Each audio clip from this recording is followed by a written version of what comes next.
আসসালামু আলাইকুম। এই মুহূর্তে এভারকেয়ার হসপিটালের সামনে অবস্থান করছি। ওসমান হাদির অবস্থা কি? ওসমান হাদির জন্য সুখবর রয়েছে। আমরা জানতে পারলাম ওসমান হাদির শ্বাস প্রশ্বাস সে নিজে থেকে নিতে পারছে, এটা ভালো সাইন। আরও একটা ভালো সাইন আমি আপনাদেরকে জানাতে চাই, তার কিডনির কার্যকারিতা সেটাও ফিরে আসছে। আরও একটা ভালো সাইন আমি আপনাদেরকে জানাতে চাই, সেটা হচ্ছে তার ফুসফুসের যে জটিলতা ছিল সেটাও ধীরে ধীরে কমে আসছে, অর্থাৎ কাজ করা শুরু করেছে। আরও একটা ভালো খবর আমি আপনাদেরকে জানাতে চাই, তার হার্টবিট কিছুটা ওঠানামা করছে, তবে সেটা ঠিক করার জন্য প্রয়োজনীয় ব্যবস্থা রাখা হয়েছে। আসসালামু আলাইকুম রহমতুল্লাহ। সুপ্রিয় দর্শক, হাদি ভাই ধীরে ধীরে সুস্থ হয়ে উঠতেছেন, আপনারা ভিডিওর শুরুতে শুনলেন। আলহামদুলিল্লাহ, আল্লাহর প্রতি লাখো কোটি শুকরিয়া। কিন্তু একটা দুঃখের বিষয় আছে, সেটা হলো যে আল জাজিরার সাংবাদিক জুলকারনাইন সায়ের সে ফেসবুকে একটা পোস্ট দিয়েছে, হাদি ভাইকে গুলি করা ছাত্রলীগের নেতা ফয়সাল করিম মাসুদ ও তার সহযোগী আলমগীর, যে মোটরসাইকেল চালাইছিল, বাইকের ড্রাইভার, এরা দুইজন নাকি সিলেট দিয়ে পালিয়ে ভারতের আসামে এখন অবস্থান করতেছেন। এই খবর নাকি জুলকারনাইন সায়েরের কাছে এসেছে। তো এটা তিনি ফেসবুকে পোস্ট করেছেন, এটা নিয়ে অনেকগুলো গণমাধ্যম নিউজও করেছে। এরপরে আবার দেখলাম যে পিনাকি ভট্টাচার্য এটা অস্বীকার করেছে। তিনি বলেছেন না, আসামিদের আড়াল করার জন্যই জুলকারনাইন সায়ের এই পোস্ট দিয়েছে। আমরাও এটা বিশ্বাস করতে চাই না যে আসামিরা পালিয়ে গেছে। তো প্রিয় দর্শক, এই বিষয় নিয়ে আজকের ভিডিওতে আলোচনা হবে। আমি দুইজনের এই পোস্ট আপনাদের পড়ে শোনাবো। তার আগে আপনাদের যে বাইক চালক যেটা ছিল, হাদি ভাইকে গুলি করার সময় ফয়সাল করিম মাসুদ সে পিছনে বসেছিল, আর বাইক যে চালাইছিল তার পরিচয় শনাক্ত হয়েছে, তার ছবি বের হয়েছে, আপনারা স্ক্রিনে দেখতে পাচ্ছেন। এর নাম হচ্ছে আলমগীর। এরা তিনজন হচ্ছে খুবই ভয়ঙ্কর মানুষ, দুর্ধর্ষ মানুষ। এরা যে কাউকে যে কোনো সময় খুন করতে পারে। এরা হাদি ভাইয়ের সাথে কয়েকদিন ধরে প্রচারণায় ছিল। আপনারা তো মাস্ক পরা অবস্থায় দেখেছেন, কিন্তু মাস্ক ছাড়াও কিন্তু কয়েকদিন ধরে মানে প্রচারণায় ছিল। পরবর্তীতে সহজভাবে, এক কথায় সহজ শিকারের পরিণত হয়ে গেছে হাদি ভাই। সব কিছু জেনে বুঝে যে এরপর কোথায় করবেন ভাই গণসংযোগ নামাজের পর, সেইভাবে রেডি করে নিয়ে হাদি ভাইকে গুলি করে চলে গেছে। তো প্রিয় দর্শক, এখন একটা কথা বলি, সেটা হচ্ছে যে আমরা একটা নিউজ পড়ে আশ্চর্য হয়ে গেছি। যারা আইন বিভাগে আছেন আপনারা হয়তো এটা ভালো বুঝবেন যে এই ফয়সাল করিম মাসুদকে যখন গ্রেপ্তার করা হয়, এর কমপক্ষে 7 বছরের আগে বের হওয়ার নাকি কথা নেই। কারণ যে মামলা, সে ডাকাতি মামলা, 17 লাখ টাকা সহ 2টা বিদেশি পিস্তল সহ গুলি সহ সে ধরা পড়েছিল। এই ফয়সাল করিম মাসুদ 7 বছরের আগে এই জামিন পাওয়ার কথা নয়, জেল আরও হতে পারে।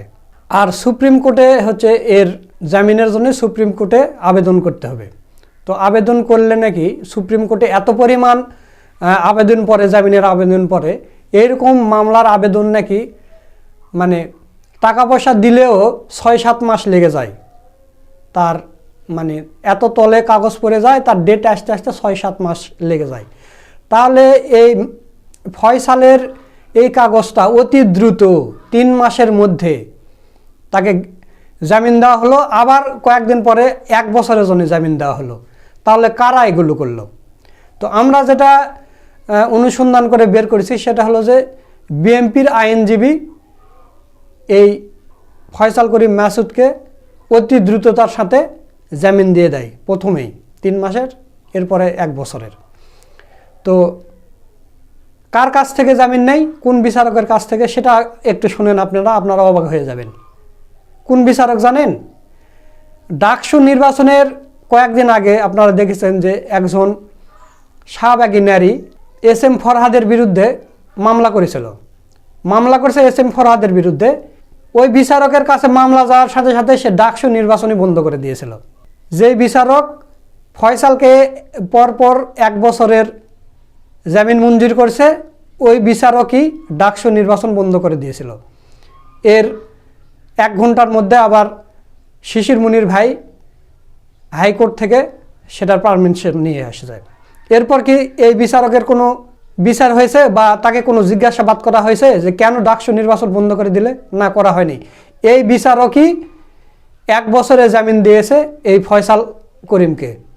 তাহলে এখন পর্যন্ত প্রশাসন কি একে আইনের আওতায় নিয়ে এসেছে? তুমি কেন 1 বছরের জামিন মঞ্জুর করলে এই আসামির?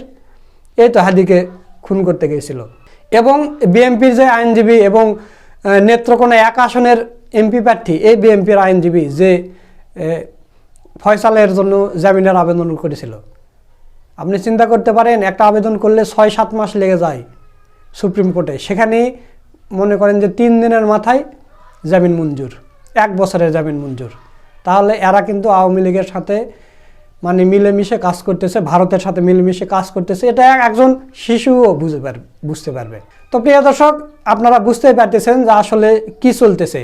ডাকসু নির্বাচন বন্ধ করে দেয় এস এম ফরহাদ, সে ছাত্রলীগ কিনা এটা আবেদন করেছে, আর ডাকসু নির্বাচনই বন্ধ করে দিয়েছে এই বিচারক। সেই বিচারকই ফয়সালকে 1 বছরের জামিন দিয়ে দিছে।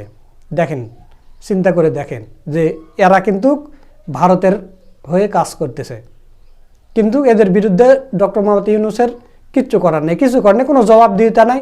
বিএনপি কি দলীয়ভাবে এই আইনজীবীর কোনো করেছে? না, করেনি। জামাতে ইসলামের হলে দেখলেন যে সারা বাংলাদেশে আগুন ছুটে যেত। তো যাই হোক, এই বিষয় নিয়ে আর কথা বলতে চাচ্ছি না। এখন জুলকারনাইন ছায়ের কী লেগেছে সেটা একটু আপনাদের দেখা, আপনারা এই পাশে দেখতে পাচ্ছেন। জুলকারনাইন ছায়ের লেগেছে ইনকিলাব মঞ্চের সংগঠক ওসমান হাদির হত্যার উদ্দেশ্যে গুলি করার ঘটনার সাথে জড়িত শুটার সাবেক ছাত্রলীগ নেতা ফয়সাল করিম মাসুদ ওরফে দাউদ খান এবং তার সহযোগী মোটরসাইকেল চালক আলমগীর হোসেন গতকাল সন্ধ্যায় 12 ডিসেম্বর সীমান্ত পাড়ি দিয়ে ভারতে প্রবেশ করে বলে নিশ্চিত হওয়া গেছে। সীমান্ত পাড়ি দিয়ে ভারতে প্রবেশ করেছে নিশ্চিত হওয়া গেছে। তাদের বর্তমান অবস্থান আসামের গুয়াহাটি শহরে। আপনারা জানেন যে আসামের গুয়াহাটি শহর সীমান্তবর্তী পাশেই। ভারতে তাদের সহায়তা করেছে আওয়ামী লীগের নেতা জাহাঙ্গীর কবির নানকের ব্যক্তিগত সহকারী পিএস মোহাম্মদ মাসুদুর রহমান বিপ্লবের তত্ত্বাবধানে এই হত্যাকারীরা ভারতে অবস্থান করছে। নির্ভরযোগ্য সূত্রে জানা গেছে অত্যন্ত পরিকল্পিতভাবে এই আক্রমণ করা হয়েছে এবং আরও কয়েকটি হিট টিমের একই রকম ঘটনার পুনরাবৃত্তি পরিকল্পনার চেষ্টা রয়েছে। এদিকে মূল শুটার ফয়সাল ও তার ঘনিষ্ঠ মহলে দাবি করেছে ব্যবহৃত অস্ত্রটি জ্যাম হয়ে যাওয়ায় সে কেবল একটি গুলি করতে সক্ষম হয়েছে। মানে যে পিস্তল দিয়ে গুলি করেছে সেটা নাকি জ্যাম হয়ে গেছিল, এই কারণে একটা গুলি করতে সক্ষম হয়। তার পরিকল্পনা ছিল 4টি গুলি করার, মানে 4টা গুলি করে একদম স্পটে হাদিকে হত্যা করা হতো। সূত্র দাবি করেছে ফয়সালের মতোই আরেক অস্ত্রধারী ক্যাডার চট্টগ্রাম নগর যুবলীগের সাবেক কার্যনির্বাহী সদস্য মোহাম্মদ সাজ্জাদ, যাকে গত 13 মে 2025 রাজধানীর ঢাকার গুলশান এলাকা হতে বৈষম্য বিরোধী ছাত্র আন্দোলন চলাকালে চট্টগ্রামের মুরাদনগরে ফয়সাল আহমেদ শান্ত হত্যার মামলায় গ্রেপ্তার করা হয়। তবে 29 জুলাই 2025 সাজ্জাদ সুপ্রিম কোর্ট হতে জামিনপ্রাপ্ত হয়ে কারামুক্ত হয়েছেন। অনতিবিলম্বে কার্যক্রম নিষিদ্ধ ছাত্র সংগঠনের যেসব অস্ত্রধারী ক্যাডারদের বিভিন্ন মামলায় জামিন প্রদান করা হয়েছে তাদের প্রত্যেকের বর্তমান অবস্থান যাচাই ও কর্মকাণ্ড সম্পর্কে খোঁজ নেওয়া জরুরি। আচ্ছা, এটা আপনারা শুনলেন যে জুলকারনাইন ছায়ের এই পোস্ট করেছে যে তিনি নিশ্চিত হয়েছেন যে এই 2 শুটার ভারতে পালিয়ে গেছেন এবং আসামের গুয়াহাটি শহরে আছে।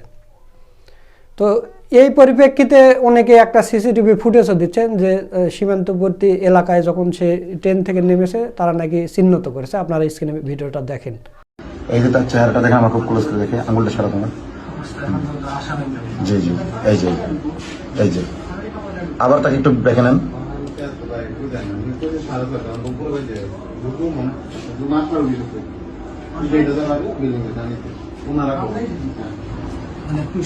হ্যাঁ হ্যাঁ, বাস নাইস। এবারে দাঁড় করেন, দাঁড় করেন। যখন কাছে আসবে দাঁড়াই করে দেবেন পরিষ্কার হলে সাথে। এই যে এই যে এই যে দেখেন, সামনে নেই, হালকা করে নেই, আর সামনে আনেন।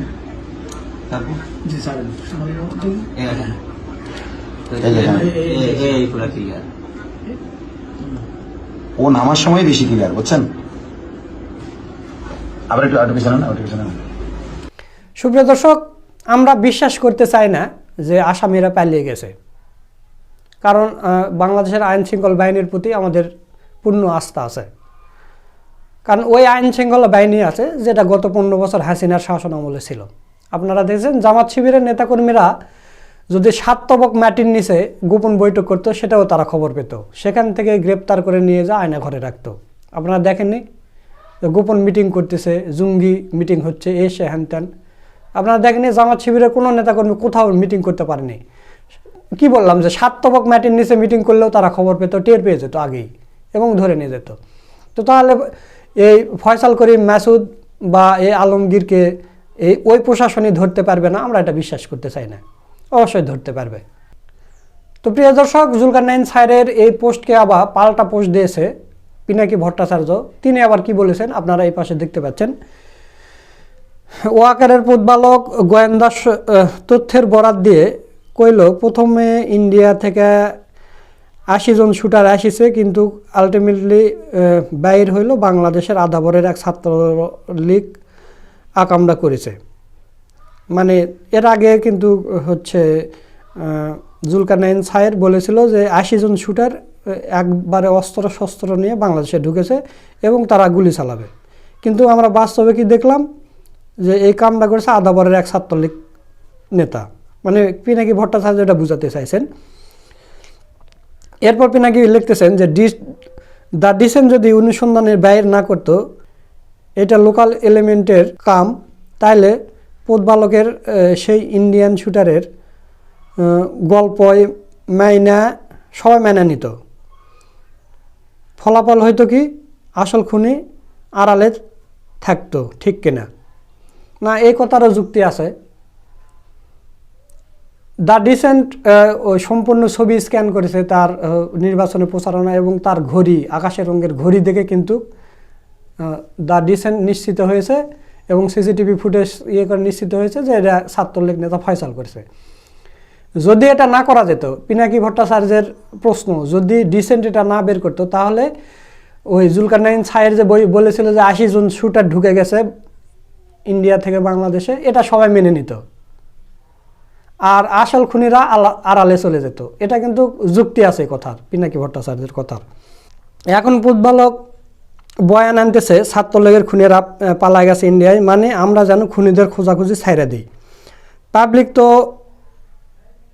আইডেন্টিফাই করেছে, ওদের পাবলিক ধরবে, ওরা বাইরে হইতে পারতেছে না, পলাইতে পারতেছে না, তাই পাবলিক ওয়াচ ভিন্ন খাতে ঘুরে দেওয়া দরকার। তাই প্রতিপালক ইন্ডিয়া পলায় যাওয়ার নতুন গল্প আনিছে যেন জনগণ হাল ছাইড়া দেয়। এই কথারও যুক্তি আছে, কারণ এই দুই শুটারের, যিনি মোটরসাইকেল চালক এবং ফয়সাল করিম মাসুদ, দুইজনের পরিচয় তো পুরো বাংলাদেশ ফাঁস হয়ে গেছে। এরা তো আর যে কোনো জায়গায় যেতে পারবে না, যেতে পারবে ধরে ফেলবে, যে কোনো জনগণ দেখলে এদের ধরে ফেলবে, কারণ হাদিকে ভালোবাসা না এমন কোনো মানুষ নেই। তো পিনাকি ভট্টাচার্য এটা বুঝাতে চাচ্ছে যে সারা বাংলাদেশের মানুষ জানা গেছে এদের পরিচয় ফাঁস হয়ে গেছে, এরা বন্দী হয়ে আছে, ঘরের ভিতর থেকে বের হতে পারতেছে না। এই কারণে এই জুলকারনাইন স্যার এই নাটক করতেছে যে ভারতে পালিয়ে গেছে, তাহলে যেন সবাই আশা ছেড়ে দেয় বা খোঁজাখুঁজি বন্ধ করে দেয় প্রশাসনেরা। এই জন্যে তার মানে হইতেছে যে প্রতিপালক আসল খুনিদের আড়াল করতে এবং এখন তাদের ধাওয়া করা ঠেকাইতে ক্রমাগত গোয়েন্দা তথ্যের বরাতে বিভ্রান্ত ছড়াইতেছে। এই প্রতিপালকের পথ ফেটে দেওয়া উচিত কিনা বলেন।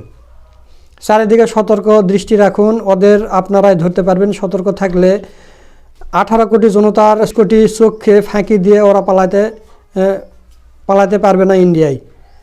হাজির তাইদের আমাদের ধরতেই হবে, বাংলাদেশের মাটিতে ধরতে হবে, জনগণই ধরবে। তো প্রিয় দর্শক, এটা ছিল পিনাকি ভট্টাচার্যের পোস্ট। তো এখন আপনারা চিন্তা ভাবনা করুন যে আসলে কার পোস্ট সঠিক, জুলকারনাইন স্যারের নাকি পিনাকি ভট্টাচার্যের। তো আপনাদের মূল্যবান মতামত অবশ্যই কমেন্ট করে জানিয়ে দেবেন, আর ভিডিওটা ভালো লাগলে শেয়ার করবেন। সকলকে ধন্যবাদ। আসসালামু আলাইকুম ওয়া রাহমাতুল্লাহ।